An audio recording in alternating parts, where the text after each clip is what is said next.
Hi, my name is Meirav Harel. I was chosen in 2020 as one of the 100 most inspirational women in blockchain in the world.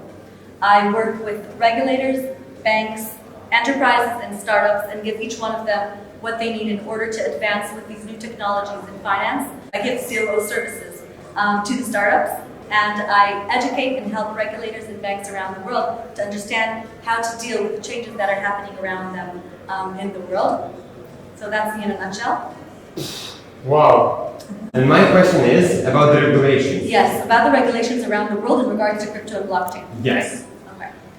So I think that as much as humanity is advancing with technology, the regulators have a big challenge, okay? Because technology is becoming more and more innovative, faster and faster than what it was. If you look at the amount of change that is happening now and compared to 20 years ago or 50 years ago, you see that it's getting faster and faster. And one of the difficulties and the challenges that regulators have is how do we make sure that the new technologies are not abused by people that are creating them and are using them and selling them so that nobody gets hurt, not on a personal level, that somebody is buying something that would retrospectively be deemed as a security, and also on a macroeconomic level. I mean, we're at the point right now where each one of us here can create their own currency, their own money. What does that mean monetarily, that everybody can create money?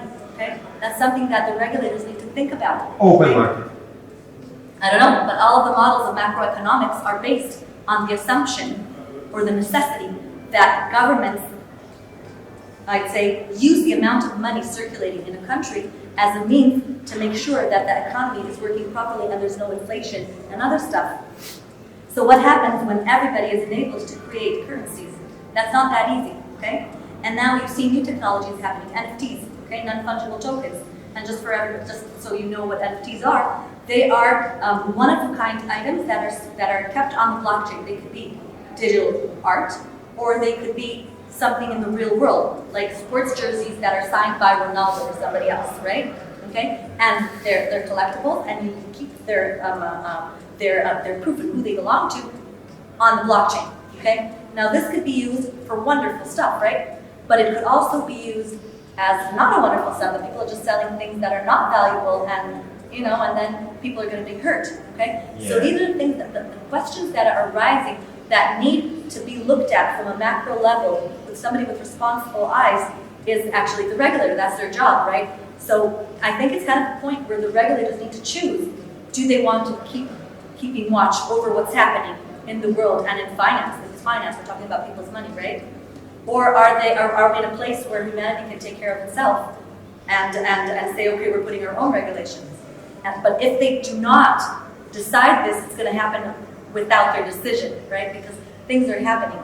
Therefore, if they want to stay on top of things, they need to come and choose what they're doing, and they need to do it fast because of technology that's moving so fast.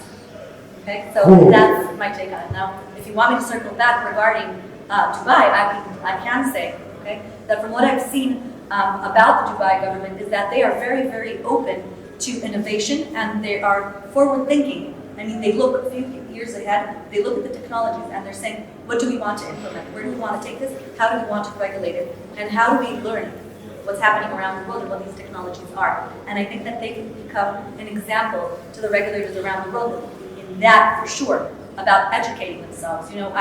I go around the world and I educate regulators and heads of banks and heads of central banks, okay?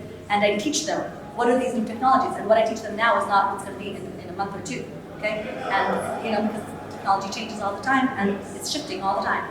So what I'm seeing with the Dubai government is that they are inviting professionals and they're learning and learning and learning, and therefore they can keep, on top of things. So I think this is something that the rest of the regulators can definitely learn from Dubai. Actually, it's the best interview I had here. Aw, thank you. You're so nice.